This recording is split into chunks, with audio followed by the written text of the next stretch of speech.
Welcome in Zone Tech Current Affairs session. Today we will discuss on weekly current affair. This class suitable for both Hindi and English medium student and my maximum effort to teach you in bilinguistic method. Before starting class, I would like to tell you that this time the pattern of competitive exam has been changed. Pre mains interview single phase exam हो गया multi phase में convert. Pre mains and interview, इसके साथ साथ आपका group discussion, personal interview, ये चीज़ें भी जुड़ती गई हैं. We must have focus on current affair session, what happening around you, इसके ऊपर ध्यान देना काफ़ी ज़रूरी है. फॉर हिंदी मीडियम स्टूडेंट आज हम करंट अफेयर सेशन की ओर बात करेंगे और ये वीकली करंट अफेयर सेशन रहेगा. इसमें हम राजस्थान, इंटरनेशनल और नेशनल इन तीनों इवेंट्स की ओर डिटेल में चर्चा करेंगे. तो लेट्स स्टार्ट.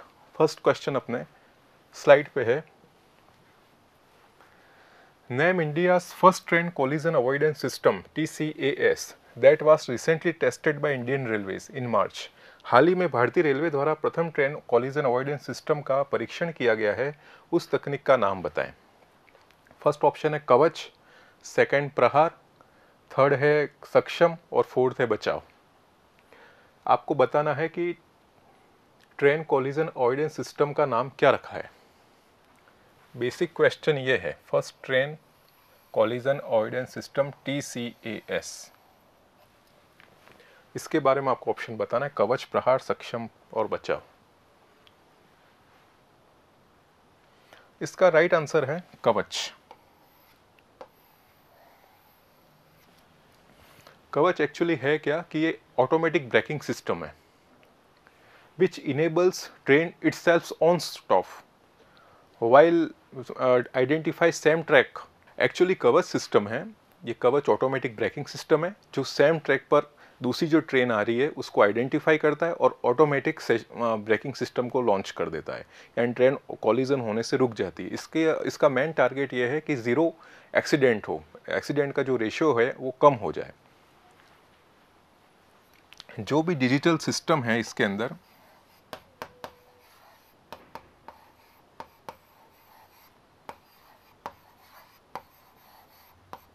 ये डिजिटल सिस्टम है,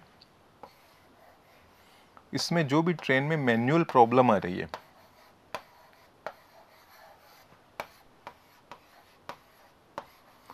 मैनुअल प्रॉब्लम आ रही है, उस प्रॉब्लम को आइडेंटिफाई करेगा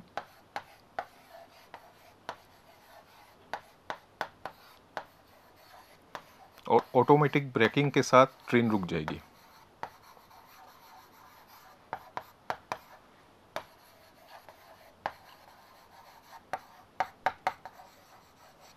बेसिकली पूरा है एक्सीडेंट को कम करने के लिए, जितने भी एक्सीडेंट ट्रेन कॉलिजन होती हैं उस कॉलिजन को रोकना. इसके लिए कवच सिस्टम लाया गया. इसके अंदर GPS लगा हुआ है, रेडियो ट्रांसमिशन है, रेडियो टेलीकम्युनिकेशन है और सामने अगर जो दूसरी ट्रेन उसी ट्रैक पे आ रही है तो उसको आइडेंटिफाई करेगा और ऑटोमेटिक ब्रेकिंग लगा देगा. जो भी मैनुअल एरर है उसको चेक करेगा और विदाउट, अगर पायलट का कंट्रोल नहीं है तो उसको अकॉर्डिंग उसको सेटअप करके ट्रेन को रोकेगा काम. ये कवच का काम है. ये इंडिजिनियस टेक्निक है, ये भारत ने ही बनाई है और इंडियन रेलवे में इसको यूज़ किया है. और आप जानते ही हमारे रेलवे मिनिस्टर है अश्विनी वैष्णव. तो ये हो गया train collision avoidance system TCAS, collision को रोकना, ऑटोमेटिक ब्रेकिंग को यूज़ करना और जो भी डिजिटल सिस्टम है वो मैनुअल एरर है उसको आइडेंटिफाई करेगा. ये बेसिकली इस क्वेश्चन का आंसर है. नेक्स्ट स्लाइड की ओर चलते हैं.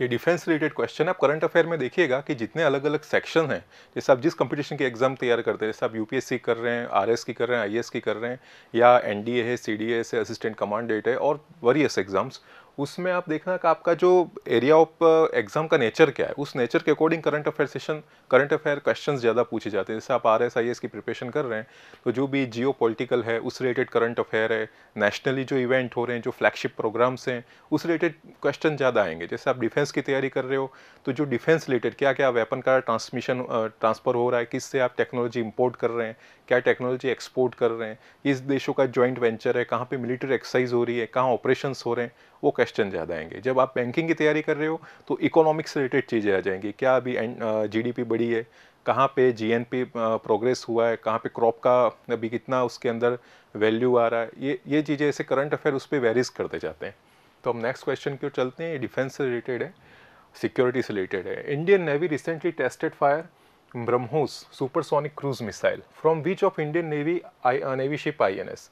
भारतीय नौसेना ने हाल ही में भारतीय नौसेना के किस जहाज से आईएनएस से इंडियन नेवल शिप से ब्रह्मोस सुपरसोनिक क्रूज मिसाइल का परीक्षण किया है।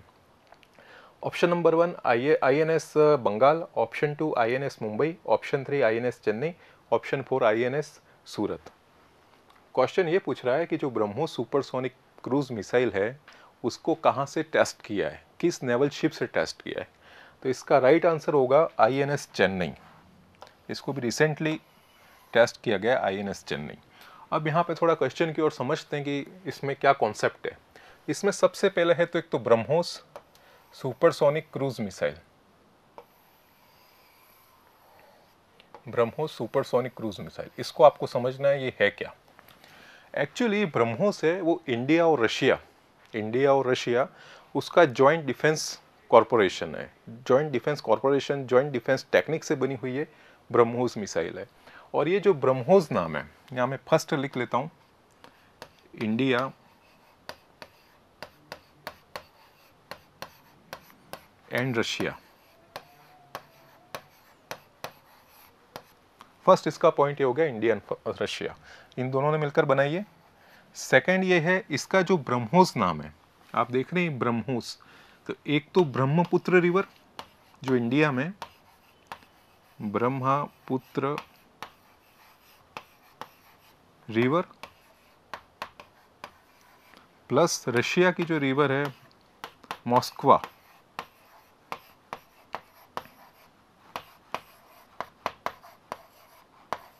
This name originated from BrahMos river and Moskva river followed by India and Russia. India की जो हमारी ब्रह्मपुत्र रिवर है और रशिया की मॉस्कवा रिवर है, उन दोनों को नाम को ज्वाइन करते हुए इसका नॉमेनक्लेचर किया है ब्रह्मोस। अब ये तो आपको इसका नाम का पता चल गया। और इंडिया का ये जो डीआरडीओ है और यहाँ रशिया का NPOM करके नाम, ये रशियन इसका प्रोनाउंसिएशन है, आप इतना ही ध्यान रखिए। इंडिया और रशिया का है, ब्रह्मपुत्र रिवर इंडिया की और मॉस्कवा रिवर रशिया की, इन दोनों के जॉइंट नाम से मिलाकर इसका नाम ब्रह्मोस किया गया है। अब दूसरी बात समझते हैं, सुपरसोनिक क्रूज मिसाइल। एक यहाँ पे टर्म है सुपरसोनिक और क्रूज मिसाइल, इसमें भी डिफरेंस है। सुपरसोनिक आप समझते हैं, फॉर इंजीनियरिंग स्टूडेंट काफ़ी सिंपल होगा सुपरसोनिक समझना, फिजिक्स का क्वेश्चन है। एक तो होता है सबसोनिक, सुपरसोनिक और हाइपरसोनिक, और एक अल्ट्रासोनिक। सबसोनिक का क्या होता है, जिसकी जो स्पीड है, ये एक्चुअली क्या होता है, जितनी भी मिसाइल्स हैं जो डिफेंस रिलेटेड चीज़ें, उसकी स्पीड को चेक करने के लिए इसका यूज़ करते हैं। इसके लिए एक टर्म आता है मैक।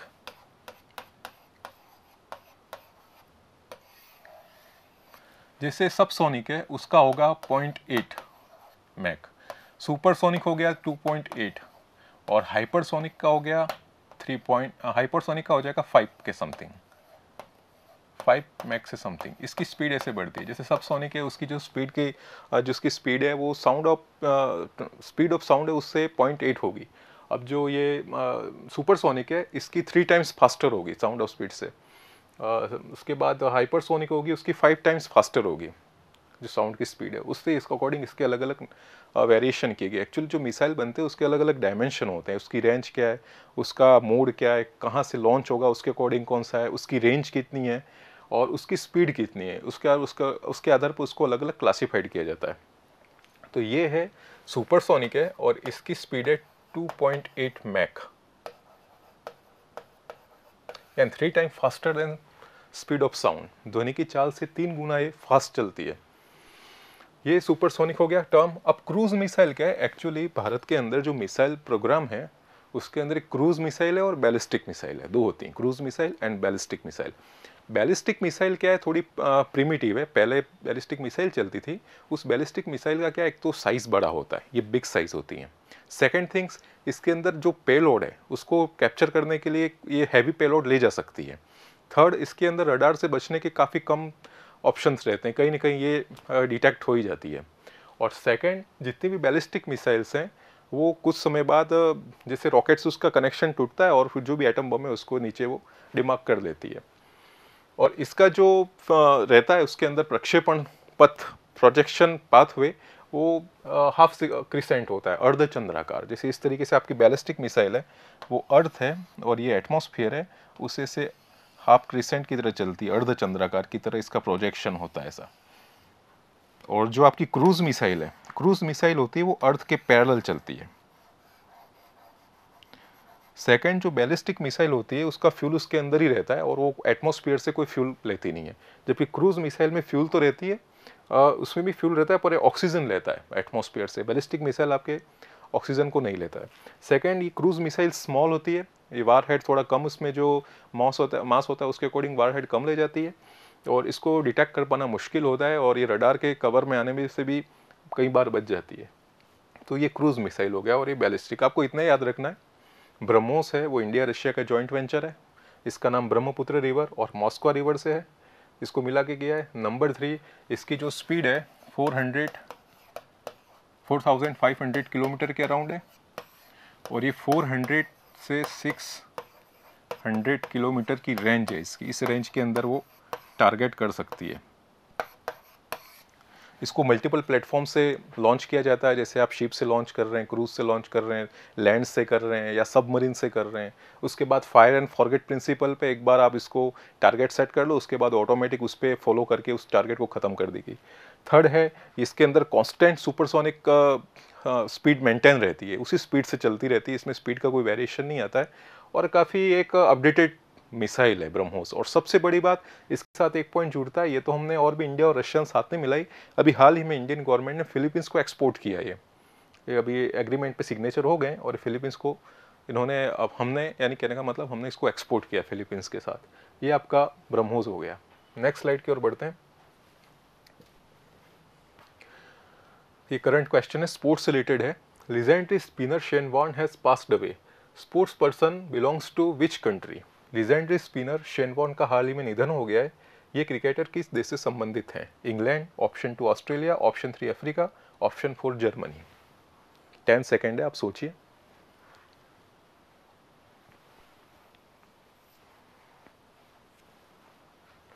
ये काफ़ी कॉमन क्वेश्चन है और उसका आंसर ऑस्ट्रेलिया।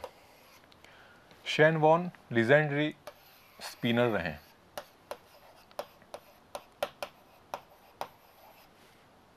और ये ऑस्ट्रेलिया से हैं। थर्ड, इनकी 52 ईयर एज में डेथ हुई है। अभी आप जानते हैं लास्ट वीक में रॉड मार्श करके एक क्रिकेटर थे, वो भी ऑस्ट्रेलिया के थे, उनकी डेथ हुई थी। और इनके ऊपर एक रिकॉर्ड है 700 विकेट का।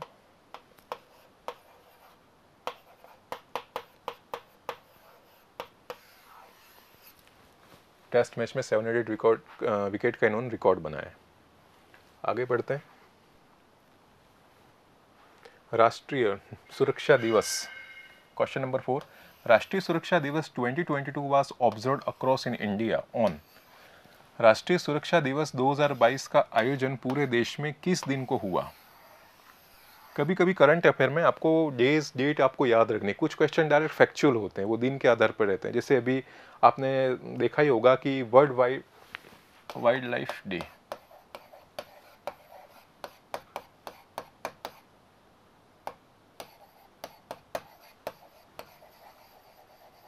यह भी मनाया गया है, सेलिब्रेट किया है।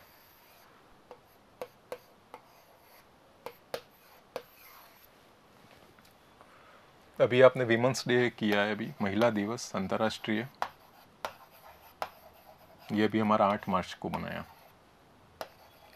अंतर्राष्ट्रीय महिला दिवस। और आपको पूछ लिए राष्ट्रीय महिला दिवस, नेशनल विमेंस डे, ये 13 फरवरी को होता है, आप ध्यान रखना। नेशनल वुमेंस डे ये 13 फरवरी को क्यों हुआ? क्योंकि सरोजिनी नायडू है, उनका बर्थडे है, उसके अकॉर्डिंग राष्ट्रीय महिला दिवस। अंतर्राष्ट्रीय 8 मार्च। उसके बाद विश्व वन्य जीव दिन है, वो आपके 5 मार्च को हुआ है। और राष्ट्रीय सुरक्षा दिवस आपके 4 मार्च को हुआ है। एक्चुअली राष्ट्रीय सुरक्षा दिवस मनाया गया है to pay to tribute to paramilitary forces, Indian army, navy, air force, जो गार्ड हैं, एनएसजी कमांडो है, जितने भी सिक्योरिटी डिफेंस में लगे हुए हैं, उनको ट्रिब्यूट करने के लिए राष्ट्रीय सुरक्षा दिवस मनाया गया है। Next question.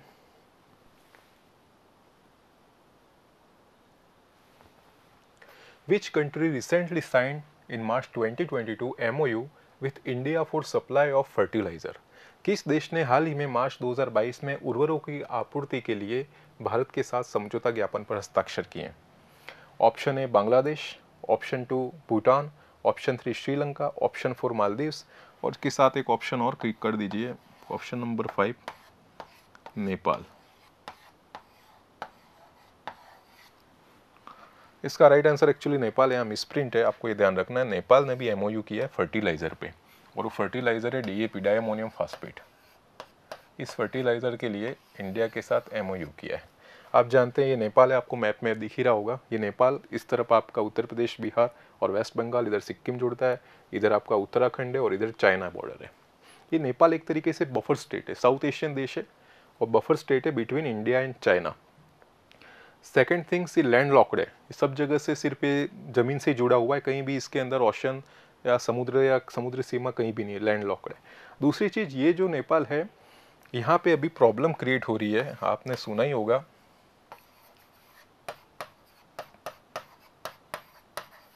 काला पानी विवाद, काला पानी डिस्प्यूट। इसके कारण अभी थोड़ा सा ये टॉपिक चल रहा था, करंट में था।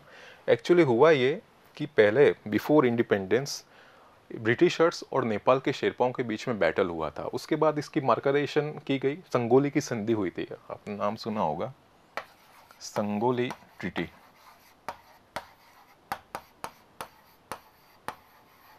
इस संगोली ट्रीटी में हुआ था 1817 में। इसमें मार्किंग कर दिया था। एक्चुअली प्रॉब्लम है एक काली रिवर के, जिसको नाम शारदा रिवर है, उस काली रिवर के ओरिजिन और उसके फ्लोइंग, वहाँ से प्रॉब्लम आती है इसकी सीमाओं के निर्धारण के संबंध में। संगोली की ट्रीटी में क्या किया था कि जो भी काली नदी के वेस्टर्न में है वो तो सभी नेपाल का हो गया, ईस्टर्न में है वो इंडिया का हो गया। तो यहाँ पे आपकी सतलज बहती है और यहाँ पे मैची रिवर है, इसके बीच में ये नेपाल पूरा डिमार्क किया गया है। यहाँ पे प्रॉब्लम ये है, यहाँ पे हमारा उत्तराखंड आता है। नेपाल का कहना है कि ये जो हमारी काली नदी है वो यहाँ पे 3 पॉइंट हैं, यहाँ आप ध्यान रखना नेपाल में। एक तो है लिम्पिया धुरा, लिपुलेख एंड काला पानी, ये एरिया। ये नेपाल ये कहता है कि ये जो काली रिवर है वो लिम्पियाधुरा के पहाड़ों से आती हुई लिपुलेख और काला पानी की ओर आती है। तो पूरा हमारा ये लिम्पियाधुरा, लिपुलेख, काला पानी हमारे एरिया है, नेपाल का ऐसा कहना है। जबकि भारत कहता है कि नहीं, ये जो काली नदी, जिसको शारदा नदी भी कहते हैं, तो उसका उद्गम स्थल हमारे यहाँ काला पानी से ही होता है, तो ये काला पानी ही इसका है। आपके ये एरिया आपके नहीं रहेंगे, लिपियाधुरा, लिपुलेख और काला पानी, यहाँ तक नहीं, सब एरिया उत्तराखंड के ये कहते हैं नेपाल के, और भारत मानता है कि उत्तराखंड के पिथौरागढ़ जिले के ये हिस्से हैं। इसके ऊपर ये विवाद चल रहा है। और नेपाल को आपको ध्यान रखना है, काठमांडू इसकी कैपिटल है, विद्यादेवी भंडारी प्रेसिडेंट है। और अभी हाल ही नेपाल ने हमारी यूपीआई को फॉलो किया है, एनपीसीएल के कॉपरेशन से, यूनिफाइड पेमेंट इंटरफेस, हमारा यहाँ की जो डिजिटल पेमेंट सिस्टम है उससे जुड़ा है अभी नेपाल, इसको आपको ध्यान रखना है। ये स्पोर्ट्स रिलेटेड क्वेश्चन है। In February 2022, first Indian who got silver medal in 13 World Archery Para Championship Dubai UAE. फरवरी 2022 में 13वीं विश्व तीरंदाजी चैंपियन दुबई यूएई में रजत पदक पाने वाली पहली भारतीय कौन है? इसका राइट आंसर है पूजा जात्यान। इन्होंने अभी पैरा चैंपियन में जो आर्चरी की हुई थी उसके अंदर इन्होंने सिल्वर मेडल लिया है। आपने ये भी देखा होगा कि हमारे जो ओलंपिक हुए थे 2020 के अंदर, इसके अंदर भारत ने 7 मेडल लिए। हम ओलंपिक की बात कर रहे हैं, 7 मेडल लिए। इसके अंदर 1 गोल्ड, 2 सिल्वर और 4 ब्रॉन्ज लिए। ये आपको पता है गोल्डन बॉय नीरज चोपड़ा, जिन्होंने लिए ओलंपिक के अंदर जेवलिन थ्रोअर में।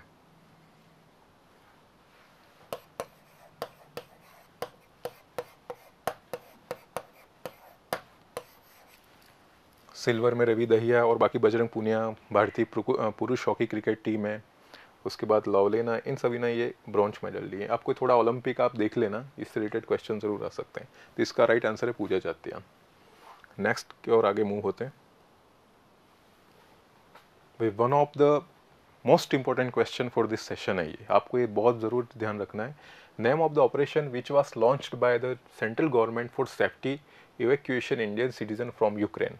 उस ऑपरेशन का नाम बताएं जो केंद्र सरकार द्वारा यूक्रेन से भारतीय नागरिकों को सुरक्षित निकालने के लिए शुरू किया था। ऑपरेशन राहत, option 2 operation Ganga, option 3 operation airlift, option 4 operation skyway. 10 second है आप, ये काफ़ी करंट में रहा है क्वेश्चन और आपको ये इनफैक्ट पता भी होगा। इसका राइट आंसर है ऑपरेशन गंगा। ऑपरेशन गंगा को लॉन्च किया गया था क्योंकि यूक्रेन रशिया का जो भी कॉन्फ्लिक्ट चल रहा है, तो हमारे जो मेडिकल स्टूडेंट और इंडिया सिटीजन है उसको वहाँ से to bring back in India, वापस लाने के लिए ऑपरेशन गंगा को लॉन्च किया गया था। The government of India had launch operation Ganga to bring back stranded student and Indian student from Ukraine. The government also sent 4 union minister, Jyotiraditya Scindia, Hardeep Singh Puri, General VK Singh and Kiran Rijiju as a special envoy to overseas evacuation effort. जो भी overseas हमारा evacuation हुआ है अभी Ukraine से, उसके लिए 4 union minister को सेंट्रल गवर्नमेंट ने वहाँ सेंड किया था और वहाँ के जो हमारे स्टूडेंट जो फंसे हुए हैं उनको लाने के लिए ऑपरेशन गंगा को एग्जीक्यूट किया गया था। आप ये देख सकते हैं ज्योतिरादित्य सिंधिया ने पोस्ट भी किया था, we have successfully evacuated over 15,920 student via 76 flight breakup. इन्होंने रोमानिया से, पोलैंड से, हंगरी से, स्लोवाकिया से स्टूडेंट को हम ला चुके हैं। ये तो ऑपरेशन गंगा हो गया। अब आपने सुना होगा जब कोविड पेंडेमिक आया था, ड्यूरिंग कोविड में वंदे भारत मिशन चला था। वंदे भारत, ये भी बहुत इंपॉर्टेंट है। इस वंदे भारत के अंदर 2 प्रोग्राम ऑपरेशन लॉन्च किए गए थे, सागर सेतु या समुद्र सेतु फर्स्ट और सेकंड। फर्स्ट वाले में क्या था कि जैसे ये कोविड की वेव आई थी तो हमारे जो इंडियन सिटीजन थे एब्रॉड थे उनको लाने के लिए ये समुद्र सेतु या सागर सेतु फर्स्ट है उसको लॉन्च किया गया था। और सेकंड में क्या था, सेकंड में जो हमारी जो मेडिकल ऑक्सीजन है उसको ट्रांसपोर्टेशन के लिए सेकंड ऑप्शन सागर सेतु सेकंड में इसको लिया गया था। और ये है आपका ऑपरेशन गंगा। ऐसे वेरियस ऑपरेशन चले, जैसे आपने देखा होगा 2008 के अंदर मुंबई अटैक हुआ था, उस मुंबई अटैक के अंदर एनएसजी ने ब्लैक टॉर्नेडो चलाया था 2008 में। ऐसे यमन से सुरक्षित लाने के लिए ऑपरेशन त्रिशूल चले थे। ऐसे बहुत सारे ऑपरेशन चले और इसी सीरीज़ में ऑपरेशन गंगा ये काफ़ी इंपॉर्टेंट है, आपको याद रखना है। तो ऑपरेशन गंगा, वंदे भारत मिशन और ये सागर सेतु फर्स्ट, सागर सेतु सेकंड, जो कोविड के ड्यूरेशन में जो ऑपरेशन चले, इसको आप ज़रूर याद रखें। नेक्स्ट है, ये वापस डिफेंस रिलेटेड है। Which country recently conducted x Dharma guardian along with India in Karnataka. अब एक्चुअली क्या है, ये जो जितनी भी एक्सरसाइज है ये इंग्लिश में ही रहती है, इसका ट्रांसलेशन होता नहीं है, पर तो भी for Hindi medium student I tried to translate in Hindi. पूर्व धर्म अभिभावक 2022, इट इज़ एक्चुअली रॉन्ग, ऐसा होता नहीं, आपको इंग्लिश में याद रखना है। जो भी डिफेंस है, मेडिकल है, ये टर्म इंग्लिश में ही चलेंगे। तो which country recently conducted x Dharma guardian 2022 along with India in Karnataka. किस देश ने कर्नाटक में भारत के साथ एक्स धर्म गार्जियन ऑपरेशन है, एक्सरसाइज है, उसका आयोजन किया है। ये आपका राइट आंसर इसके अंदर जापान है, जापान ने किया है। ये जो एक्सरसाइज है ये 3rd एडिशन है। सेकंड इसको फैब में किया है और ये है इंडिया और जापान की, इंडिया और जापान की मिलिट्री एक्सरसाइज। आप कोई भी एक्सरसाइज देखेंगे उसके अंदर आपको ध्यान रखना है ये मिलिट्री है या एरियल है या नेवल है, इसको आपको ध्यान रखना है। एक्चुअली कंफ्यूज करने के लिए एग्जामिनर इसके अंदर ही थोड़ा सा मिसमैच करते हैं। जैसे अभी स्लाइनेक्स हुआ था, स्लाइनेक्स आपको पता है इंडिया श्रीलंका। और आप ये भी देखना कि जो हमारी कंट्री है उसके जो एक कोस्टल एरिया है, यहाँ पे जो हो रहे हैं कोस्टल एरिया के अंदर, यहाँ के सभी एक्सरसाइज नेवल ही होंगी मैक्सिमम। जैसे विशाखापट्टनम में कर लिया, कोच्चि में कर लिया, आंध्र प्रदेश है, इसमें जो मैक्सिमम होगी नेवल ही होंगी। और थोड़ा हमारा जो डेजर्ट वाला एरिया है वहाँ के अंदर मिलिट्री होगी, जैसे जोधपुर में हुआ, बीकानेर में महाजन फायरिंग रेंज है वहाँ, यहाँ जहाँ भी ये उसके अंदर हो रहा है डेजर्ट एरिया में, लैंड वाले एरिया में, वहाँ लगभग एरियल और मिलिट्री होते हैं। बाकी जो नेवल कोस्टल एरियाज़ हैं वहाँ नेवल होते हैं। स्लाइनेक्स हो गया, सिम्बैक्स हो गया, ऐसे बहुत सारे हैं, जैसे सूर्य किरण नेपाल के साथ किया था। आपको ये ज़्यादा ध्यान रखना है कि एक्सरसाइज अभी हो रही हैं। अब हर देश का भी सिक्योरिटी और सॉवरेनिटी के लिए एक्सरसाइज कर ही रहा है। एक्चुअली एक्सरसाइज क्या होता है, इस एक्सरसाइज का रीज़न ये होता है कि ये cooperation in defence mechanism and further fostered bilateral relation. जो भी हमारा डिफेंस मैकेनिज्म है, डिफेंस की टेक्निक है, उसको शेयर करना, जो भी प्रॉब्लम्स आ रही उसको सॉर्ट आउट करना, और दूसरा जो हमारे बायलैटरल रिलेशन है, द्विपक्षीय समझौते हैं, उसको फॉस्टर करना, उसको और एनरिच एनहांस करना, ये इसका बेसिक मीनिंग होता है। नेक्स्ट क्वेश्चन की ओर आगे बढ़ते हैं। Who became first woman to be appointed as chairman of SEBI in February 2022? फरवरी 2022 में सेबी के अध्यक्ष रूप में नियुक्त होने वाली पहली महिला कौन बनी है? Which is very important question, ये आपको ध्यान रखना है। मीनाक्षी सिंह, रेणु कौल, माधवी पुरी, श्रेया शर्मा, ये 4 ऑप्शन हैं। यहाँ बात की जा रही है सेबी की। सेबी का फुल नेम है securities and exchange board of India, भारतीय प्रतिभूति एंड विनियामक बोर्ड, जैसे हिंदी में ऐसा होता है, बाकी आप इंग्लिश में याद रखना, security and exchange board of India. SEBI is regulator for securities market. जितने भी स्टॉक मार्केट वगैरह चलते हैं, सिक्योरिटीज मार्केट हैं, उसको रेगुलेट करती है। इसके अंदर जो फ्रॉड होते हैं, फ्रॉडेंट जो चीज़ें आती हैं, उसको रेगुलेट करने के लिए सेबी का गठन किया गया है। और ये सेबी बना है 1992, 12 अप्रैल 1992. It was established by Government of India in the year of 1988 and given statutory power on 12th April 1992 with the SEBI Act 1982. Headquarter इसका आपको पता है बांद्रा कुर्ला कॉम्प्लेक्स मुंबई में ही है। And basic function of SEBI is to protect the interest of investor in securities and promote and development of and regulate the securities market. Securities market को regulate करने के लिए, उसमें जो फ्रॉड वगैरह होते हैं उसको कंट्रोल करने के लिए सेबी का गठन किया है, और 1992 में इसको स्टैट्यूटरी पावर मिल गई थी। और अभी अध्यक्ष बनी है, वो इसका राइट आंसर है माधवी पुरी। ये फर्स्ट वुमन है जिनको भी चेयरशिप मिली है। सेकेंड, नॉन आईएएस रिजिम में, पहले तो सब आईएएस ही लगते थे, 2002 से भी नॉन आईएएस लग रहे हैं। ये सेकेंड है, इनको प्राइवेट सेक्टर की कोई लेडीज़ है, उनको इन्होंने यहाँ चेयरशिप दी है।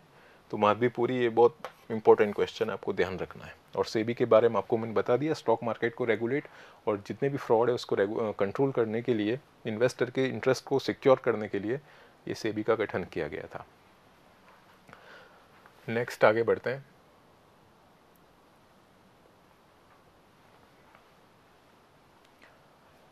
ये स्पेस एरोस्पेस रिलेटेड क्वेश्चन है। Recently China claimed record for launching 22 satellites into space, which of following rocket made it possible. हाल ही में चीन ने 22 उपग्रहों को अंतरिक्ष में प्रक्षेपित करने का रिकॉर्ड बनाया है।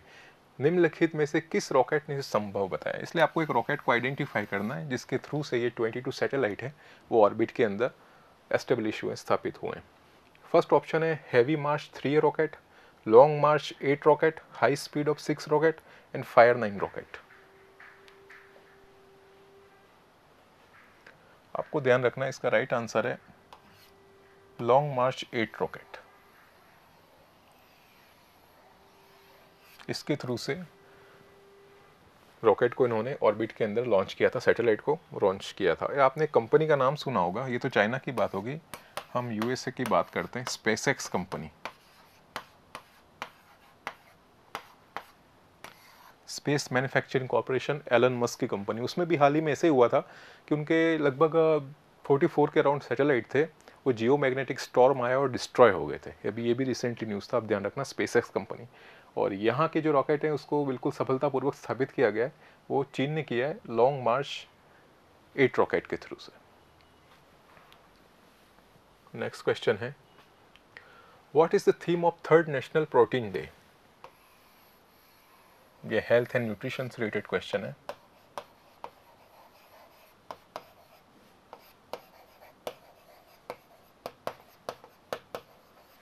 और नेशनल प्रोटीन डे मनाया। तीसरे राष्ट्रीय प्रोटीन दिवस की थीम क्या थी? Power of protein, protein futurism, option 3 right to protein और हेल्थ एंड प्रोटीन।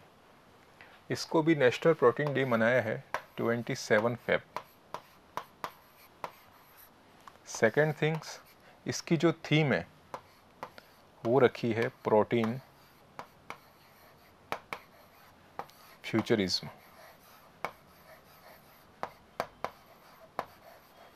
और ये थर्ड एडिशन है।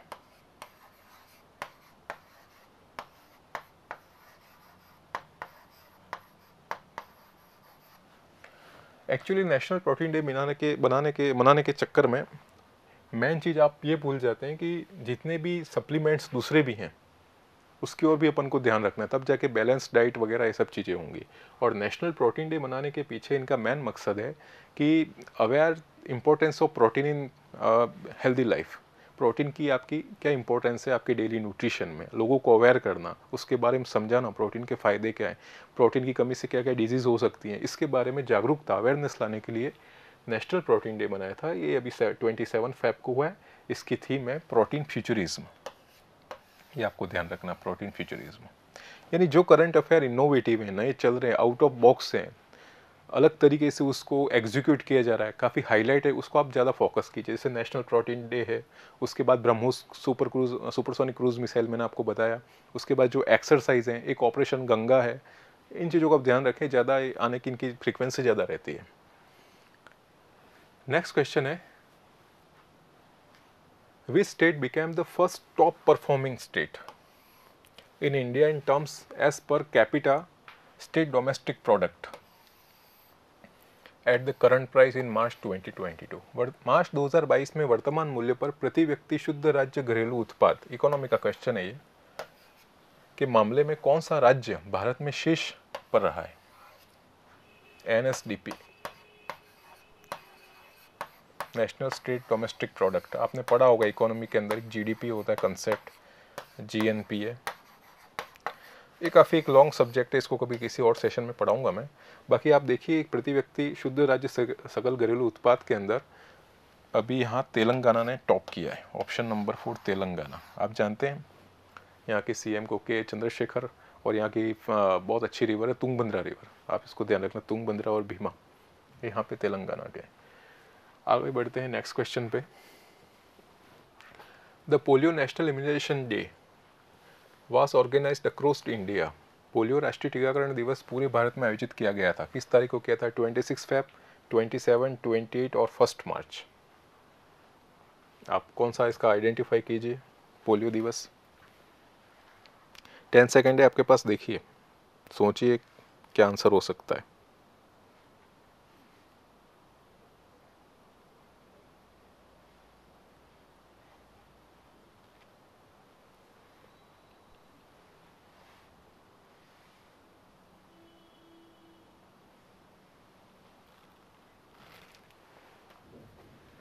इसका राइट आंसर है 27 फेब। पोलियो राष्ट्रीय टीकाकरण दिवस 27 फरवरी को किया गया था आयोजित, और इसका मेन मकसद ये था कि इम्यूनाइजेशन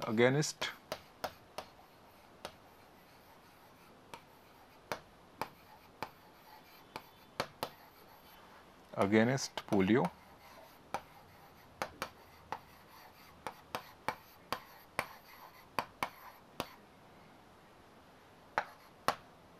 और सेकंड है maintain polio free state, Bharat को पोलियो मुक्त का स्टेटस है उसको मेंटेन करने के लिए, और पोलियो के अगेंस्ट में इम्यूनाइजेशन को प्रोग्राम को एग्जीक्यूट करने के लिए ज़्यादा से ज़्यादा लोगों को पोलियो का वैक्सीनेशन लगे और पोलियो फ्री रहे, किसी को पोलियो नहीं हो, और भारत का जो स्टेटस है पोलियो फ्री स्टेटस वो मेंटेन रहे। इसके लिए the polio national immunisation day 27 Feb को मनाया गया था। नेक्स्ट क्वेश्चन है, ये काफ़ी इंपॉर्टेंट क्वेश्चन है, रिन्यूएबल एनर्जी। आप जब भी है ना करंट अफेयर प्रिपेयर करें, सबसे पहले जो डिफेंस है इसमें आप देख लीजिए जो भी एक्सरसाइजेज हो रही हैं, इंडिया रशिया है, इंडिया नेपाल है, उसके बाद USA इंडिया है, ब्रिटेन इंडिया, इसकी जितनी भी एक्सरसाइज है, नेवल है, एरियल है, इसको आपको देखना अच्छे से, करंट अफेयर में बता रहा हूँ डिफेंस के अंदर। सेकंड में जो भी सेंट्रल गवर्नमेंट है और स्टेट गवर्नमेंट है उसकी जो फार्मर्स रिलेटेड फ्लैगशिप योजना है, farmers and child and women, इनसे रिलेटेड जो फ्लैगशिप प्रोग्राम्स है इसकी ओर आपको ज़्यादा ध्यान देना है, यहाँ से क्वेश्चन आते हैं। और थर्ड है, अभी काफ़ी हाईलाइटेड है, रिन्यूएबल एनर्जी। इससे रिलेटेड जो जो नए इनोवेशन हो रहे हैं, नए नए प्रोजेक्ट आ रहे हैं, इनसे रिलेटेड करंट अफेयर मैक्सिमम बनते हैं। तो हम क्वेश्चन की ओर लौटते हैं। एज पर ministry of new and renewable energy dash dash became the first state in India across 10,000 megawatt of total solar capacity as of Feb 2022। नवीन एवं नवीनीकरण ऊर्जा मंत्रालय के अनुसार कुल सौर क्षमता फरवरी 2022 तक के 10,000 मेगावाट को पार करने वाला भारत का पहला राज्य बन गया। कौन बन गया? फर्स्ट स्टेट जिसने 10,000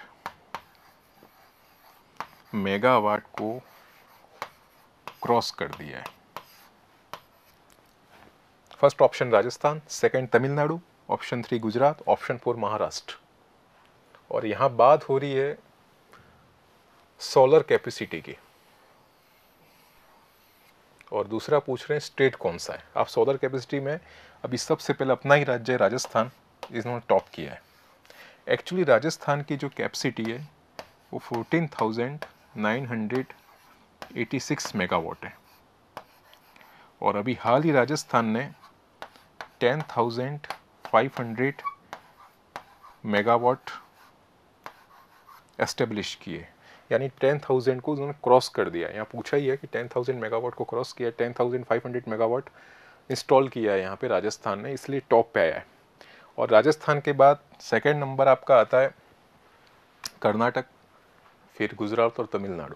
यही जो स्टेट है वहाँ सोलर का प्रोडक्शन ज़्यादा है। और आप राजस्थान जानते हैं सोलर के लिए इसलिए काफ़ी यहाँ पर इफ़ेक्टिव क्लाइमेटिक कंडीशन है। जैसे यहाँ पे सोलर रेडिएशन काफ़ी ज़्यादा है, सोलर इंटेंसिटी ज़्यादा है। 365 डेज़ में अराउंड 335 डेज़ में सोलर रेडिएशन, सूर्य का जो रोशनी है वो यहाँ पर अच्छी पड़ती है। और यहाँ पे सबसे ज़्यादा थार मरुस्थल है, वेटलैंड्स है वहाँ पे इसके सोलर प्रोजेक्ट कई सारे इंस्टॉल करके सोलर एनर्जी को प्रोड्यूस किया जा रहा है। और दूसरा क्वेश्चन यहाँ पे ऐसा भी बन सकता है कि अभी हाल ही में renewable energy, highest renewable energy install किस स्टेट ने किया है? हाईएबल हर फॉर्म में, जैसे सोलर है, विंड है, हाइड्रो है, कोई भी रिन्यूएबल एनर्जी का फॉर्म है, उसमें सबसे ज़्यादा रिन्यूएबल एनर्जी को इंस्टॉल किसने किया है? तो आपको यहाँ ध्यान रखना है, उसका आंसर आएगा आपका तमिलनाडु। ऑल ओवर में बात करें तमिलनाडु में, और सोलर में बात करें तो राजस्थान में। आपको ये ध्यान रखना है, ऑल ओवर में पहले कर्नाटक था, उसको बाईपास करके तमिलनाडु फर्स्ट में बन गया। और सोलर में हमारा राजस्थान स्टेट बना है जिसने 10,000 मेगावाट से ऊपर 10,500 मेगावाट एनर्जी को एस्टेब्लिश किया है। और इसकी टोटल हमारी जो क्षमता है 14,986 मेगावाट। आपको ध्यान रखना, ओवरऑल में तमिलनाडु और सोलर में हमारा राजस्थान। और आप जानते हैं राजस्थान में सोलर सिटी के रूप में जोधपुर है, बीकानेर है, जैसलमेर है, वहाँ पे ये सब चीज़ें प्रोडक्ट्स हो रही है। उसके बाद कई सोलर एक्सक्लूसिव जोन बनाए गए हैं, काफ़ी योजना, जैसे सोलर पार्क है, बडला बना है, नोखा में बना हुआ है, फलोदी में बना हुआ है, ऐसे सोलर पार्क्स बन रहे हैं। तो ये चीज़ें आपको ध्यान रखनी। तो राजस्थान, ओवरऑल में तमिलनाडु। नेक्स्ट क्वेश्चन है, famous book golden boy Neeraj Chopra written by. प्रसिद्ध बुक है गोल्डन बॉय नीरज चोपड़ा के लेखक कौन है, ऑथर कौन है गोल्डन बॉय नीरज चोपड़ा के? अभी एक स्पोर्ट्स ऑथर है जिनका नाम है नवदीप सिंह गिल। ये स्पोर्ट्स ऑथर हैं।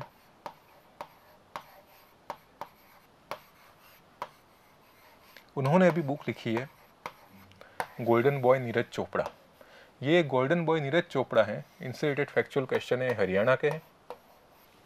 सेकंड है, ये जेवलिन थ्रोवर है, भाला फेंक जेवलिन थ्रोवर है।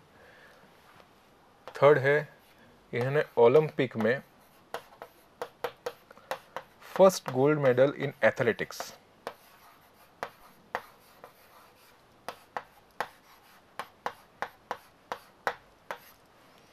फर्स्ट गोल्ड एथलेटिक्स के अंदर ये लाने वाले हैं ओलंपिक में। और गोल्डन बॉय नीरज चोपड़ा का जो किताब है उनकी नवदीप सिंह गिल ने लिखी है, ये स्पोर्ट्स ऑथर है। और ये जेवलिन थ्रोअर है नीरज चोपड़ा, ओलंपिक 2020। ठीक है, इसका राइट आंसर होगा नवदीप सिंह गिल।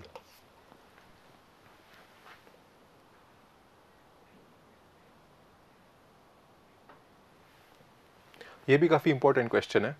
विच tunnel was recognised as world longest highway tunnel above 10,000 feet from mean sea level by the world book of record? अभी भारत की लॉन्गेस्ट हाईवे टनल कौन सी है? एक्चुअली क्वेश्चन की डिमांड ये है पूछने की, हाईएस्ट लॉन्गेस्ट हाईवे टनल कौन सी है? Option A Atal tunnel, option 2 Jawahar tunnel, option 3 Nandini tunnel और ऑप्शन 4 ऑल आर इनकरेक्ट। उस सुरंग का नाम बताना है, उस टनल का नाम बताना है जो लॉन्गेस्ट हो, हाईवे टनल हो भारत वर्ल्ड की, विश्व की वर्ल्ड लॉन्गेस्ट हाईवे टनल। तो इसका राइट आंसर है आपका अटल टनल। इस रिलेटेड कुछ फैक्ट के बारे में बताता हूँ मैं। अटल टनल को पहले रोहतांग टनल भी कहा जाता, formally known as Rohtang tunnel.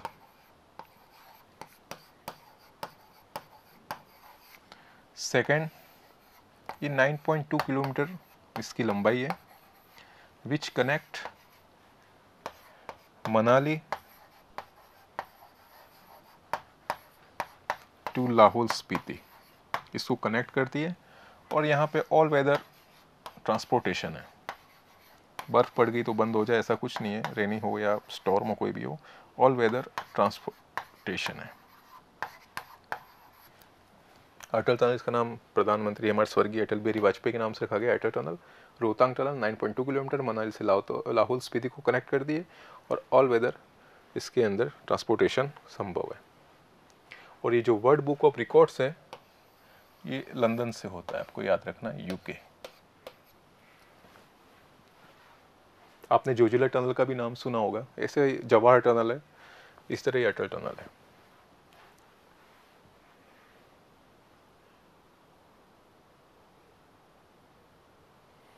Next question geopolitics से है। Select the country that holds 2022 chairship of ASEAN. उस देश का चयन करें जिसके पास आसियान 2022 की अध्यक्षता है। First India, second Cambodia, third Singapore और फोर्थ लाओस। किस देश के पास हमारे आसियान है उसकी अध्यक्षता है। आप आसियान समझते हैं association of south east Asian nation, association of south east Asian nation. जो भी साउथ ईस्ट एशिया के जो नेशन है उन देशों का एक पॉलिटिकल और इकोनॉमिकल यूनियन है। ये पॉलिटिकल एंड इकोनॉमिकल यूनियन है। ये इंटर गवर्नमेंट पैनल है जहाँ पे जितने भी साउथ एशिया के कंट्री हैं वो जुड़े हुए हैं इसके साथ। जैसे उन जितने भी जो कंट्री जुड़ी हुई है इसके अंदर सिक्योरिटी है, पीस है, कल्चर डेवलपमेंट है, उसके बाद टेक्नोलॉजी एक्सचेंजेस है, ये सब चीज़ें यहाँ पे होता है। इन सभी देश मिलकर जो भी उनके साझा प्रयास है उसको एक दूसरे के साथ शेयर करते हैं और वहाँ के एरिया की जो सॉवरेनिटी है, सिक्योरिटी है, एजुकेशन है, उसको बढ़ावा देते हैं। और ये जो आसियान आपका बना था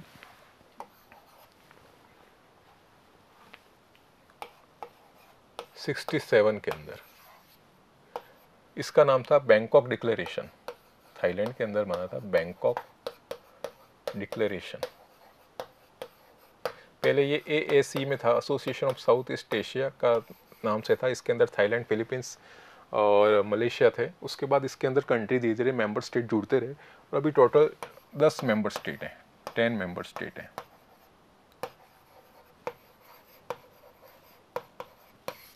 जकार्ता हेडक्वार्टर। आसियान में आपने देखा होगा जैसे मलेशिया, इंडोनेशिया है, फिलीपींस है, कंबोडिया है, लाओस है, वियतनाम है।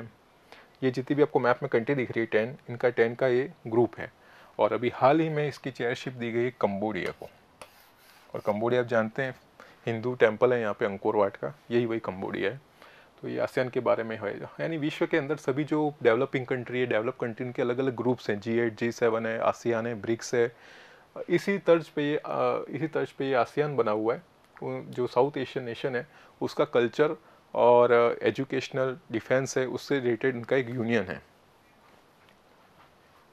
आगे बढ़ते हैं। ये फार्मर्स के रिलेटेड क्वेश्चन है। Recently ministry of agriculture and farmers welfare has launched मेरी पॉलिसी मेरे हाथ प्रोग्राम इज रिलेटेड टू। कृषि एवं किसान कल्याण मंत्रालय के द्वारा मेरी पॉलिसी मेरे हाथ कार्यक्रम का शुभारंभ हुआ है। इसका संबंध निम्न में से किससे है? ऑप्शन नंबर 1 प्रधानमंत्री पोषण बीमा योजना, प्रधानमंत्री सुरक्षा बीमा योजना, प्रधानमंत्री फसल बीमा योजना या जीवन ज्योति योजना। आप जितने भी करंट अफेयर पढ़ें उसके अंदर आप फार्मर से रिलेटेड जो जो फ्लैगशिप प्रोग्राम है उसको आप ज़रूर पढ़ें। फार्मर्स की जो एग्रीकल्चर से रिलेटेड जो प्रोग्राम है, फ्लैगशिप प्रोग्राम है, योजना है, पॉलिसी है, उसके ऊपर ज़्यादा ध्यान दें। आपने ज़्यादा देखा ही होगा कि 2022 तक किसानों की आय को दुगुना करने के लिए सेंट्रल गवर्नमेंट ने बहुत सारे प्रोग्राम लॉन्च कर रखे हैं। उसी सिलसिले के अंदर ये भी है मेरी पॉलिसी मेरे हाथ। ये आपका रिलेशन है इसके साथ संबंधित है प्रधानमंत्री फसल बीमा योजना PFBY, ये 2016 के अंदर आई थी, प्रधानमंत्री फसल बीमा योजना। इसके अंदर ये था जो भी नेचुरल कैलामिटीज़ होती है, जैसे फ्लड आती है, हेल्स्टॉर्म होते हैं, जैसे बारिश, सूखा पड़ना, अकाल पड़ना, उसके अंदर सरकार मुआवजा देती है। अलग अलग रबी, खरीफ और जायद की जो क्रॉप्स है, हॉर्टिकल्चर की क्रॉप्स है, उसमें अलग अलग परसेंटेज दे रखा है और उसके अकॉर्डिंग सेंट्रल गवर्नमेंट इनको कंपेंसेट जो भी अमाउंट है उसको ऑनलाइन DBT के ज़रिए देती है। अब यहाँ समझते मेरी पॉलिसी मेरे हाथ, ये क्या प्रोग्राम है।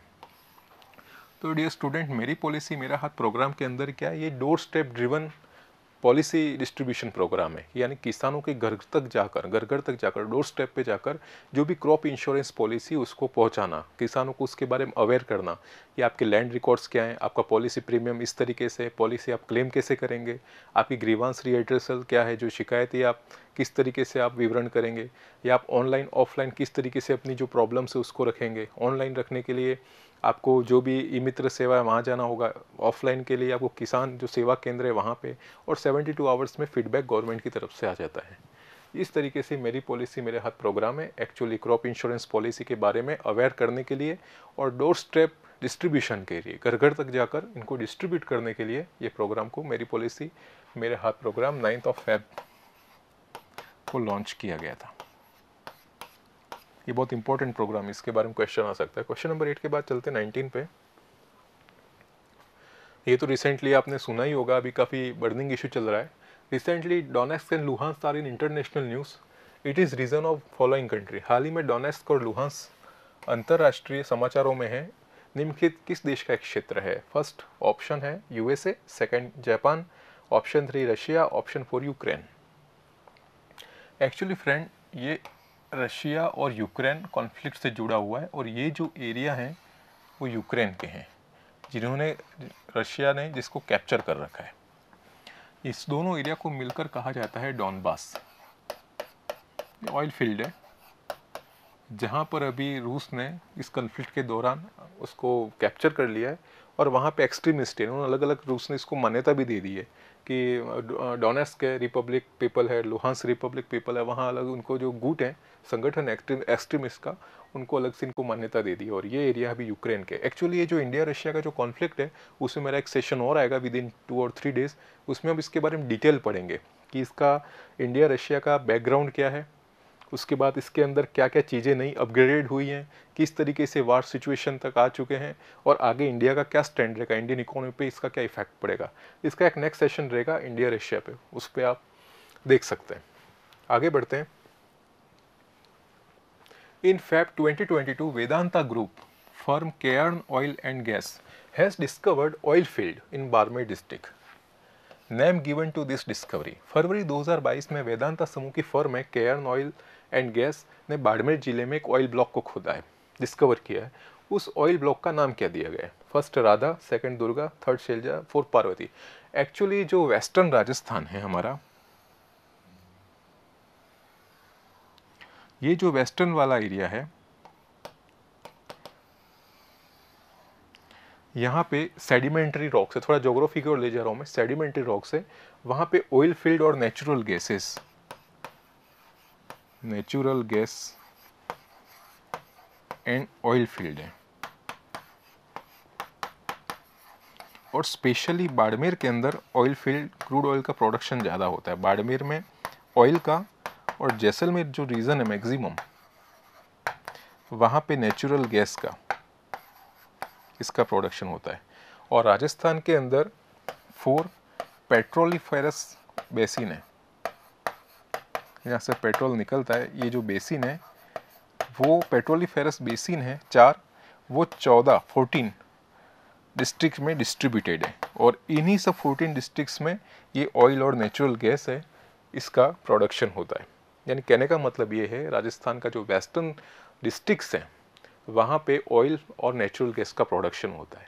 Second things, Rajasthan 20 to 23% crude oil का कहने का मतलब प्रोडक्शन करता है बॉम्बे हाई के बाद, सेकेंड रैंक है। थर्ड है कि राजस्थान के अंदर जो 4 पेट्रोलिफेरस बेसिन है, जैसे जैसलमेर बेसिन, बीकानेर है, उसके बाद आपका विंध्यन आ गया, जालोर वाला बेसिन आ गया, जो 4 बेसिन है, इस तरीके से 4 बेसिन 14 अलग अलग डिस्ट्रिक्ट के अंदर जैसा डिवाइडेड है, उसके अंदर से हमारा क्रूड ऑयल और नेचुरल गैस का प्रोडक्शन होता है। और जहाँ भी ऑयल फील्ड को डिस्कवर करते हैं उसके अलग अलग नाम दे रखे हैं। पहले भी ऑयल फील्ड बाड़मेर में निकले, जैसे मंगला है, भाग्यम है, ऐश्वर्या है, कामेश्वरी है, रागेश्वरी। इसी सीरीज़ के अकॉर्डिंग अभी हाल ही में जो डिस्कवर्ड हुआ है उसका नाम रखा गया है दुर्गा। आपको ये ध्यान रखना है, दुर्गा। अभी रिसेंटली जो बाड़मेर के अंदर किया गया है वो है दुर्गा। और ऑयल फील्ड और नेचुरल गैस मैंने आपको बता ही दिया, जो भी सेडिमेंट्री रॉक्स का फॉर्मेशन है थार डेजर्ट के अंदर, वहाँ से ये प्रोडक्शन होता है। 4 पेट्रोलिफेरस हमारे बेसिन है, जैसलमेर है, जोधपुर है, बाड़मेर है और जालोर है। बाड़मेर एंड विंध्यन, जहाँ पे कोटा, बूंदी, झालावाड़ वो आते हैं। और सेकंड, ये 14 डिस्ट्रिक्ट में डिवाइडेड है राजस्थान में। और भी हाल ही में जो हमारा ऑयल फील्ड डिस्कवर्ड हुआ है उसका नाम दुर्गा रखा गया है। और किसने किया है? वेदांता ग्रुप की फर्म है केआर ऑयल एंड गैस ने। आगे बढ़ते हैं 21 पे। Ramesh Babu Praggnanandhaa recently in news, sports person related to which sport? ये जो रमेश बाबू हैं इनका संबंध किस खेल से है? सीधा क्वेश्चन ये है। Hockey, chess, snooker, archery. इसका राइट आंसर है चेस।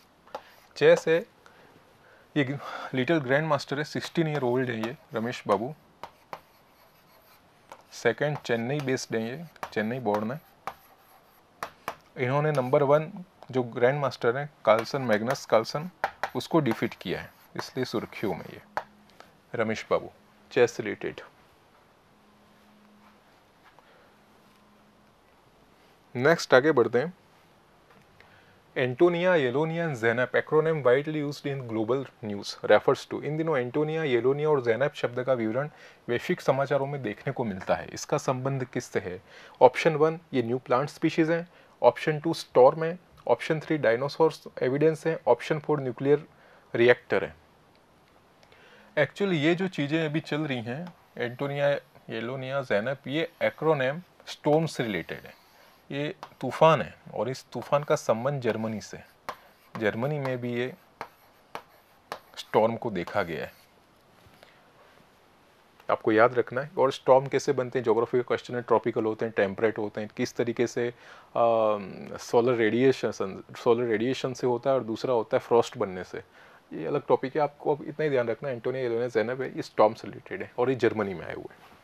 नेक्स्ट आगे बढ़ते हैं।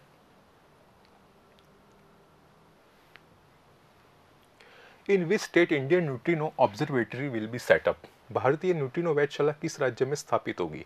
Option number 1 Assam, option number 2 Tamil Nadu, option 3 Arunachal Pradesh, option 4 New Delhi. Indian neutrino observatory ये कहाँ पे एस्टेब्लिश होने वाली है, ये आपको पूछा गया है, ये डिमांड है क्वेश्चन की। तो इसका राइट आंसर है तमिलनाडु। तमिलनाडु में एक थेनी या ठेनी करके एक जगह है, वहाँ पे अंडरग्राउंड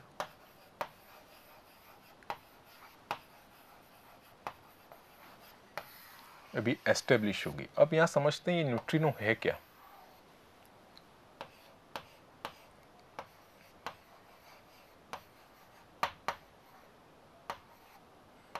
न्यूट्रिनो एक सब एटॉमिक पार्टिकल है।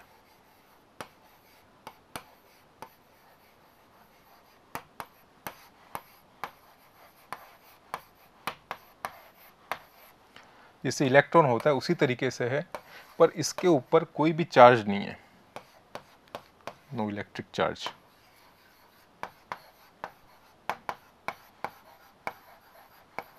सेकेंड पॉइंट हो गया, ये सब एटॉमिक पार्टिकल है, इसके ऊपर कोई इलेक्ट्रॉनिक चार्ज नहीं है, और ये यूनिवर्स के अंदर एबंडेंट अमाउंट में, यानी प्रचुर मात्रा में उपस्थित है ये।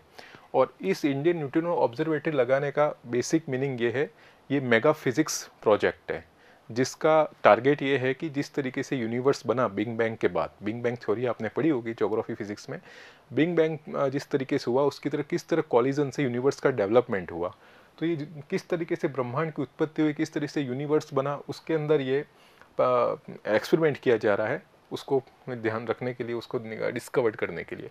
आपने पहले भी सुना होगा नाम सर्न करके, European council of nuclear research. यहाँ इन्होंने भी एक प्रैक्टिकल ऐसे ही किया था, LHC, लार्ज हेड्रॉन कोलाइडल। इसी तरीके से इंडियन न्यूट्रिनो ऑब्जर्वेटरी है, यूनिवर्स का डेवलपमेंट कैसे हुआ बिग बैंग के बाद, किस तरह से कॉलिजन हुआ, किस तरीके से पृथ्वी बनी, दुनिया बनी, इसी तरीके से इसलिए इंडियन न्यूट्रिनो ऑब्जर्वेटरी तमिलनाडु के थेनी के अंदर इसको एस्टेब्लिश किया जाएगा और ये फिजिक्स का मेगा प्रोजेक्ट है, काफ़ी साइंटिस्ट लग रहे हैं इसके लिए। नेक्स्ट क्वेश्चन है, name the book that was authored by Bill Gates which will be published in May 2022। ये भी बहुत इंपॉर्टेंट क्वेश्चन है। बिल गेट्स द्वारा लिखी गई पुस्तक का नाम बताएं जिसको मई 2022 में प्रकाशित किया जाएगा। Option number 1 visionary companies and concept, option 2 profit portfolio, option 3 how to prevent the next pandemic, option 4 कोविड-19 द पेंडेमिक। इसका राइट आंसर है how to prevent next pandemic. ये बिल गेट्स की आने वाली बुक है और काफ़ी इंपॉर्टेंट क्वेश्चन है ये, पेंडेमिक से रिलेटेड, ये कोविड से related, how to prevent the next pandemic. और बिल गेट्स को जानते हैं आप, CEO ऑफ माइक्रोसॉफ्ट है और इनकी बुक आने वाली how to prevent next pandemic. Let's move forward. India's first commercial biomass based hydrogen plant will be set up in which place. Bharat का पहला वाणिज्यिक बायोमास आधारित हाइड्रोजन संयंत्र किस स्थान पर स्थापित किया जाएगा। Option number 1 Shimoga Karnataka, option 2 Khandwa Madhya Pradesh, option 3 Dhanbad Jharkhand, option 4 Jamnagar Gujarat. Biomass based hydrogen plant के बारे में आप पूछ रहा है। बायोमास बेस्ड हाइड्रोजन प्लांट कहाँ पे सेटअप होगा, आपको समझना होगा ये बायोमास क्या है। बायोमास क्या है, जो भी प्लांट, एनिमल बेस्ड मटेरियल है। बेसिकली ये तो जो भी बायो ऑर्गेनिक मटेरियल होते हैं, बायो ऑर्गेनिक मटेरियल हैं जो प्लांट और animal based, living organism based, वो होते हैं आपके बायोमास। जैसे बायोमास में आके आपके आ गया हाउस होल्ड का जो वेस्टेज निकलता है, उसके बाद जो एग्रीकल्चर, जो हमारे खेत है वहाँ से जो फार्म को वेस्टेज निकलते हैं वो बायोमास में आ गए। उसके बाद आप देख रहे हैं इंडस्ट्रीज़ है, जो कॉटन इंडस्ट्रीज़ है, जो भी एग्रीकल्चर इंडस्ट्रीज़, वहाँ से जो वेस्टेज, ऑर्गेनिक वेस्टेज आ रहे हैं वो बायोमास है। ये बायोमास बेस्ड अभी हाइड्रोजन प्लांट निकला है, यानी इस बायोमास का यूज़ एनर्जी प्रोडक्शन में होता है। एनर्जी प्रोडक्शन में इस बायोमास का यूज़ होता है। अब इससे हाइड्रोजन प्लांट सेटअप होने वाला है। इसके अंदर क्या करेंगे ये लोग कि इसके अंदर 30 टन बायोमास फीड स्टॉक जाएगा और पर डे 1 टन प्रोडक्शन होगा हाइड्रोजन का। और ये रिन्यूएबल एनर्जी से रिलेटेड क्वेश्चन है, आपको याद रखना है इसका ऑप्शन नंबर 2 खंडवा मध्य प्रदेश।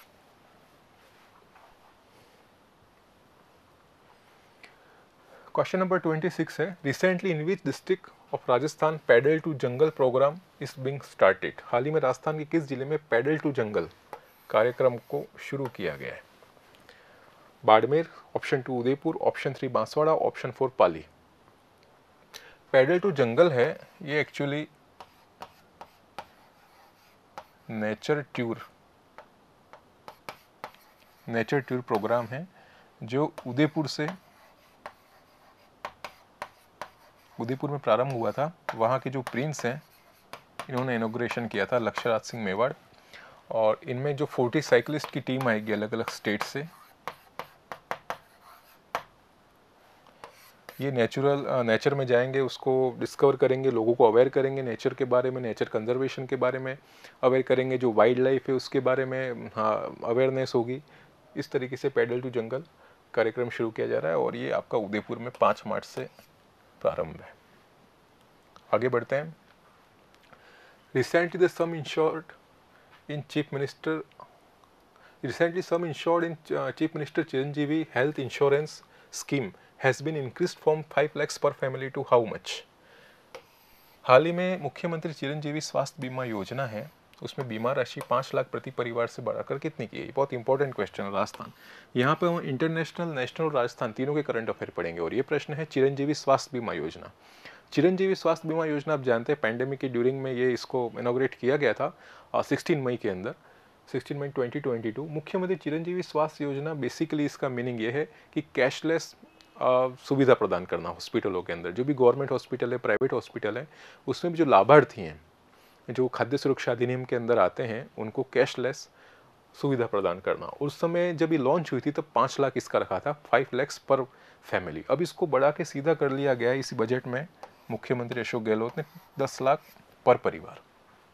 इन लोगों का जो एक्सपेंडिचर है ये गवर्नमेंट उठाएगी बीमा कंपनी के थ्रू, और पहले 5 lakhs थे, अब 10 lakhs हो गए और 16 मई 2020 को इसको लॉन्च किया गया था। इसके अंदर जो कैशलेस फैसिलिटी है वो प्रोवाइड किया जाएगा। ये इसका बेसिक मीनिंग है 5 लाख से 10 लाख।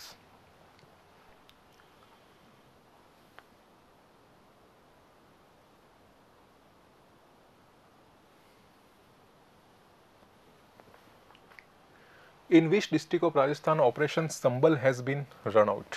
राजस्थान के किस जिले में ऑपरेशन संबल को चलाया जा रहा है? Option number 1 Jodhpur, option 2 Bikaner, option C Kota, actually misprint है, ऑप्शन 3 कोटा, ऑप्शन 4 डूंगरपुर। कहाँ पे ऑपरेशन संबल किया जा रहा है? ऑपरेशन संबल है आपके कोटा के अंदर। एक्चुअली ऑपरेशन संबल है वो जो भी एसटी हैं, एससी हैं, दिव्यांग हैं, फिजिकल हैंडीकैप्ड हैं, उसके बाद जो भी विडो लेडीज़ हैं, इनकी जो सोशल सिक्योरिटी से रिलेटेड जो भी गवर्नमेंट की योजनाएं चल रही हैं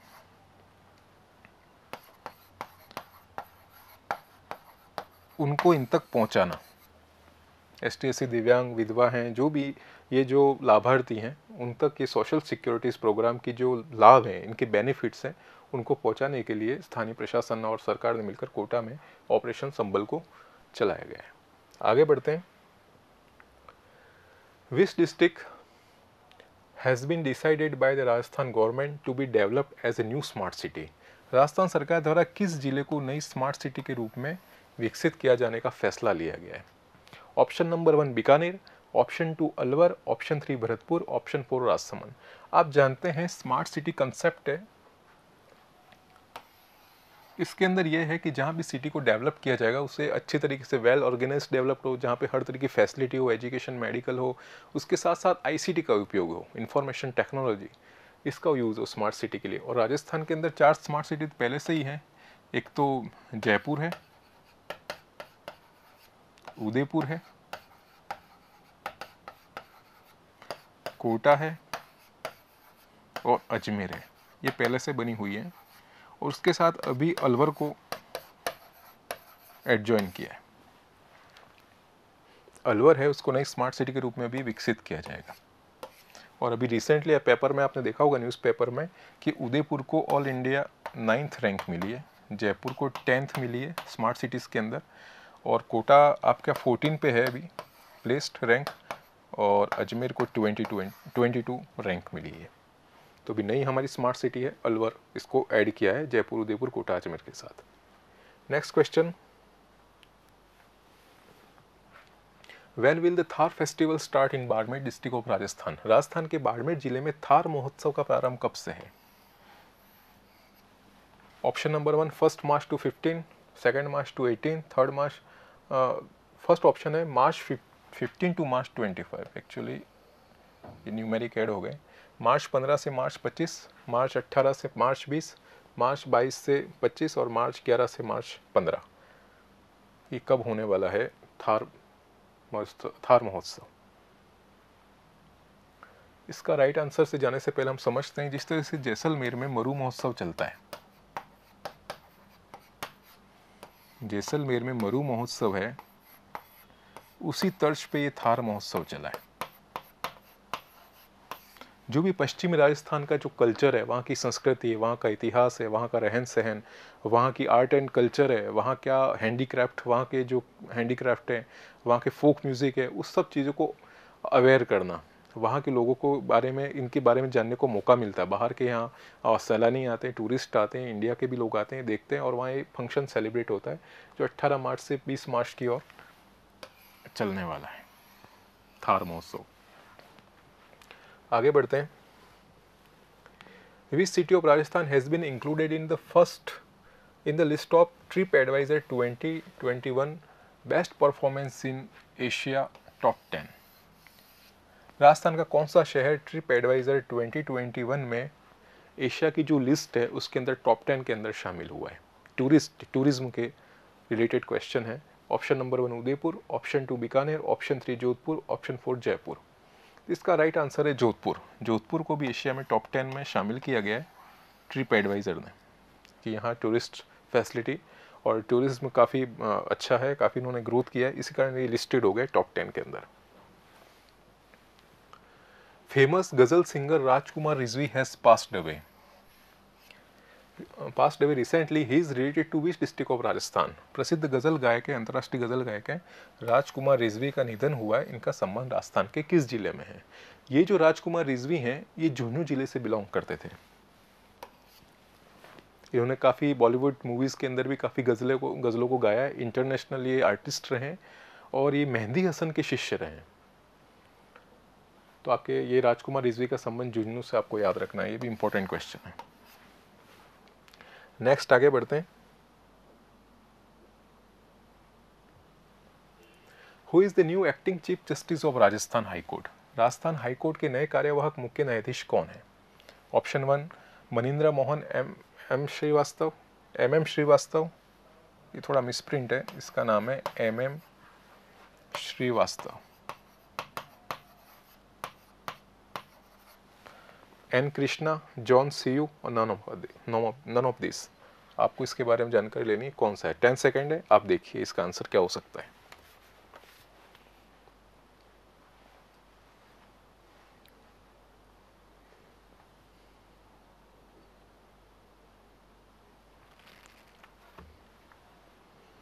तो अभी अकील कुरैशी जो जस्टिस रहे, चीफ जस्टिस ऑफ राजस्थान, उनका अभी रिटायरमेंट हुआ है और 8 मार्च से एम श्रीवास्तव, मनिंद्र मोहन श्रीवास्तव, ये अभी हमारे नए एक्टिंग चीफ जस्टिस रहेंगे, कार्यवाहक न्यायाधीश राजस्थान के।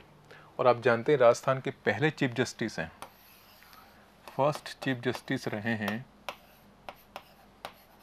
कमलकांत वर्मा, आपको याद रहना चाहिए, कमलकांत वर्मा।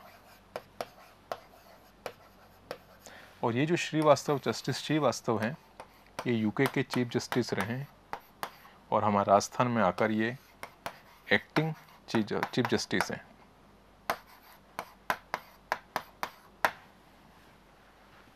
एक्चुअली ये जो हाई कोर्ट होते हैं, ये जुडिशरी सिस्टम का जो स्टेट के अंदर हाईएस्ट जुडिशियल ऑफिस होता है, यानी जो भी राज्य के अंदर एक सर्वोच्च न्यायपालिका के रूप में हाई कोर्ट्स का एस्टेब्लिशमेंट किया गया है। ये एस्टेब्लिशमेंट कब हुआ था? 1861 का एक्ट है, राजस्थान हाई कोर्ट एक्ट। उसके अकॉर्डिंग लॉ कमीशन ने रिकमेंडेशन दिया था और वहाँ पे एक्ट बना, राजस्थान हाई कोर्ट एक्ट 1861। उसके अंदर वहाँ जो सुप्रीम कोर्ट थे, 3 अलग अलग प्रेसिडेंसी में, उसके 3 अलग अलग प्रेसिडेंसी सुप्रीम कोर्ट थे, उसको बम्बई, कलकत्ता और मद्रास, वहाँ पे इन्होंने नए हाई कोर्ट्स का निर्माण किया था 1872 के अराउंड में। यानी एक सुप्रीम कोर्ट को हटाकर 3 अलग हाई कोर्ट्स वहाँ अलग प्रेसिडेंसी में बनाया जाए, मद्रास, बम्बई और कलकत्ता।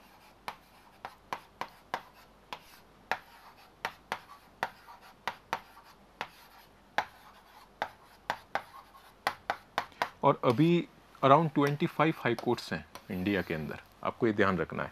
एंड लॉ कमीशन की रिकमेंडेशन पर 1861 में हाई कोर्ट एक्ट बना था, उसके अकॉर्डिंग सुप्रीम कोर्ट जो जहाँ पे थे उसको अलग से स्थापित करके वहाँ 3 हाई कोर्ट प्रेसिडेंसी में बनाए गए थे, बंगाल, बम्बई, मद्रास और कलकत्ता के अंदर। और फिर धीरे धीरे हर ये स्टेट में होने लगा। जैसे पोस्ट इंडिपेंडेंस आर्टिकल 217 कॉन्स्टिट्यूशन के अंदर प्रावधान है, आर्टिकल 217 के अंदर 217 के अंदर ये दिया गया है कि every state must have their own high court, हर राज्य के अंदर हाई कोर्ट की स्थापना की जाएगी। ये आर्टिकल आपका आता है 214 अनुच्छेद 214। अनुच्छेद 214 के अंदर है कि प्रत्येक राज्य के अंदर एक उच्च न्यायालय की व्यवस्था की गई है। आर्टिकल 214 आप देखना यहाँ पे, यहाँ मैं लिखता हूँ, एज पर article 214 every state must have their own high court. अब दूसरी बात की गई, कैसे तो हमारे स्टेट 28 के अराउंड, उस समय 28 थे, पहले 27 थे, 26 थे, तो इन सभी में तो हाई कोर्ट की स्थापना हुई नहीं थी। तो एक आर्टिकल ये भी कहता है, आर्टिकल 231, आर्टिकल 231 कहता है कि अगर पार्लियामेंट कोई कानून को पास करके 2 स्टेट के बीच में या एक स्टेट और एक यूटीज़ के बीच में एक जॉइंट हाई कोर्ट को भी बना सकती है, तो यहाँ जॉइंट हाई कोर्ट भी आर्टिकल 231 के आधार पे बन सकती है। क्योंकि हर स्टेट के अंदर तो ये फैसिलिटी अभी तक तो प्रोवाइड हुई नहीं है, तो कुछ यूटीज़ और कुछ स्टेट ऐसे मिलकर इन्होंने जॉइंट, संयुक्त उच्च न्यायालय, इसको हिंदी में कहते हैं संयुक्त उच्च न्यायालय। जैसे आपने देखा होगा कि आपका बंगाल का जो हाई कोर्ट है, बंगाल कलकत्ता हाई कोर्ट है, कलकत्ता हाई कोर्ट आपके अंडमान निकोबार और कलकत्ता के साथ का जॉइंट है। इस तरह से आपका केरला का है, वो लक्षद्वीप के साथ जॉइंट है। उसके बाद आप मद्रास देखते हैं, मद्रास पांडिचेरी वाला, वो भी मिक्स्ड है। ऐसे जॉइंट हाई कोर्ट का गठन किया जाता है कब? जब पार्लियामेंट रेजोल्यूशन पास करे, वो बिल बनाए, वो कानून बनाए, उसके थ्रू से जॉइंट हाई कोर्ट बन सकते हैं एज पर आर्टिकल 231। दूसरी बात, यहाँ के जो जस्टिस होते हैं, सुप्रीम कोर्ट की बात करें तो वहाँ जितने भी जजेस की संख्या वो पहले से फिक्स होती है, आपके इतने 15% तक है, 15 जज हैं, यही आपके बन सकते हैं। हाई कोर्ट में ऐसे कोई जजों की संख्या फिक्स नहीं की जाती है और डिपेंड्स ऑन प्रेसिडेंट के अकॉर्डिंग ये होता है। और मैक्सिमम जैसे अब यहाँ पे राजस्थान के जो चीफ जस्टिस हैं उनका अपॉइंटमेंट कैसे होता है? एक्चुअली राजस्थान हाई कोर्ट के अंदर भी जितने भी जस्टिस हैं इनका अपॉइंटमेंट प्रेसिडेंट के थ्रू ही होता है, पर जो चीफ जस्टिस ऑफ राजस्थान है उसके लिए इंडिया के जो चीफ जस्टिस ऑफ इंडिया है, सुप्रीम कोर्ट के चीफ जस्टिस ऑफ इंडिया, उसके बाद जो स्टेट के गवर्नर है उससे परामर्श लेके president chief justice of state को अपॉइंट करते हैं। और अदर्स जो जजेस हैं उनकी नियुक्ति में जो चीफ जस्टिस ऑफ इंडिया तो रहेंगे, स्टेट गवर्नर भी रहेंगे, और साथ में उस राज्य के मुख्य न्यायाधीश, उसके परामर्श के थ्रू ये प्रेसिडेंट इनकी नियुक्ति करते हैं। और इनका कार्यकाल होता है 62 ईयर्स। और इनके लिए क्वालिफिकेशन क्या है कि 10 ईयर्स तक, 10/10 का आप ध्यान रखना, एक फॉर्मूला है 10 क्या है कि 10 साल तक ये कोई जुडिशियली ऑफिस में हो, न्यायिक सेवा, न्यायिक पद पर काम किया हो 10 साल, या 10 साल इन्होंने एडवोकेसी की हो किसी भी हाई कोर्ट के अंदर। ये इनकी बेसिक इनकी क्वालिफिकेशन है। इनका टेन्योर लास्ट होता है 62 ईयर्स तक, और इनको प्रेसिडेंट अपॉइंट करते हैं चीफ जस्टिस को with the recommendation of governor and chief justice of India. ये बेसिक आपका हो गया। हाई कोर्ट मैंने आपको बता दिया, पॉलिटिकल क्वेश्चन है, पॉलिटिकल। और ये एम श्रीवास्तव अभी हमारे राजस्थान के नए एक्टिंग चीफ जस्टिस बनेंगे। ये लिटरेचर से रिलेटेड है। Jaipur which edition Jaipur literature festival 2022 will start from March 5। Jaipur literature festival 2022 के कौन से संस्करण का आयोजन 5 मार्च से प्रारंभ होगा? 3rd edition, second option 15 edition, third है 14 एडिशन, और 4th है 7th एडिशन। इसका राइट आंसर है 15 edition, JLF, Jaipur literature festival. इसका है एडिशन 15 एडिशन है ये। और अभी ये जयपुर के अंदर आमिर क्लार्क होटल आमिर है, क्लार्क आमिर, वहाँ पे इसको भी ये 5 मार्च से प्रारंभ है।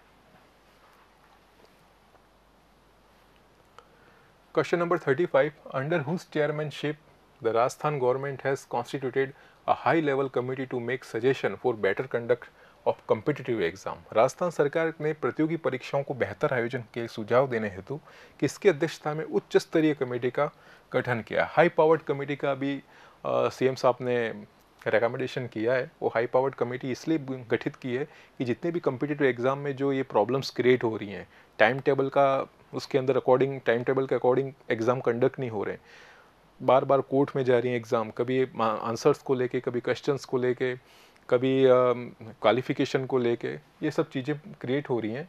तो CM साहब का ये कहना था कि किस तरीके से एग्ज़ाम को सही तरीके से कंडक्ट किया जाए, तो एक उन्होंने कमेटी गठित की है। और वो कमेटी आपके जस्टिस हैं विजय कुमार, जस्टिस विजय कुमार की अध्यक्षता में कमेटी गठित की है। और वहाँ के सेक्रेटरी रहेंगे महेंद्र कुमावत, प्रधान सचिव महेंद्र कुमावत हैं।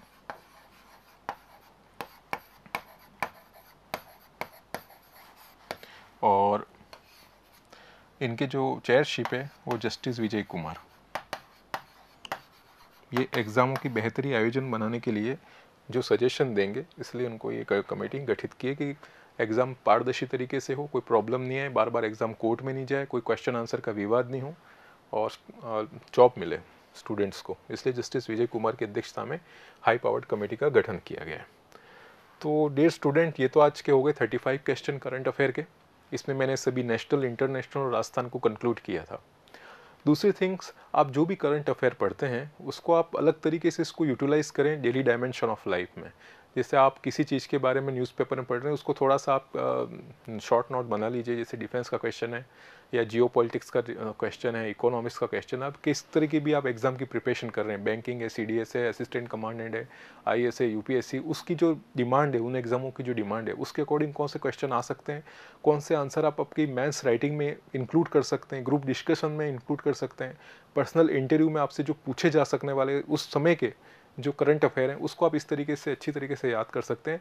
और ईच कंपटीशन एग्जाम, कोई भी आज कंपटीशन एग्जाम है, उसमें 10 to 15 क्वेश्चन करंट अफेयर के तो आते ही आते हैं। और एक ऐसे क्वेश्चन है जो आपके मार्क्स को स्केल अप कर सकते हैं। तो आप करंट अफेयर को बिल्कुल ध्यान दीजिए। और नेक्स्ट सेशन में हम लाएंगे इंडिया रशिया यूक्रेन कॉन्फ्लिक्ट और इंडिया का स्टैंड। ये नेक्स्ट सेशन होगा आफ्टर 2 डेज। हम फिर उसके अंदर साथ में स्टार्ट करेंगे। So okay, thanks everyone.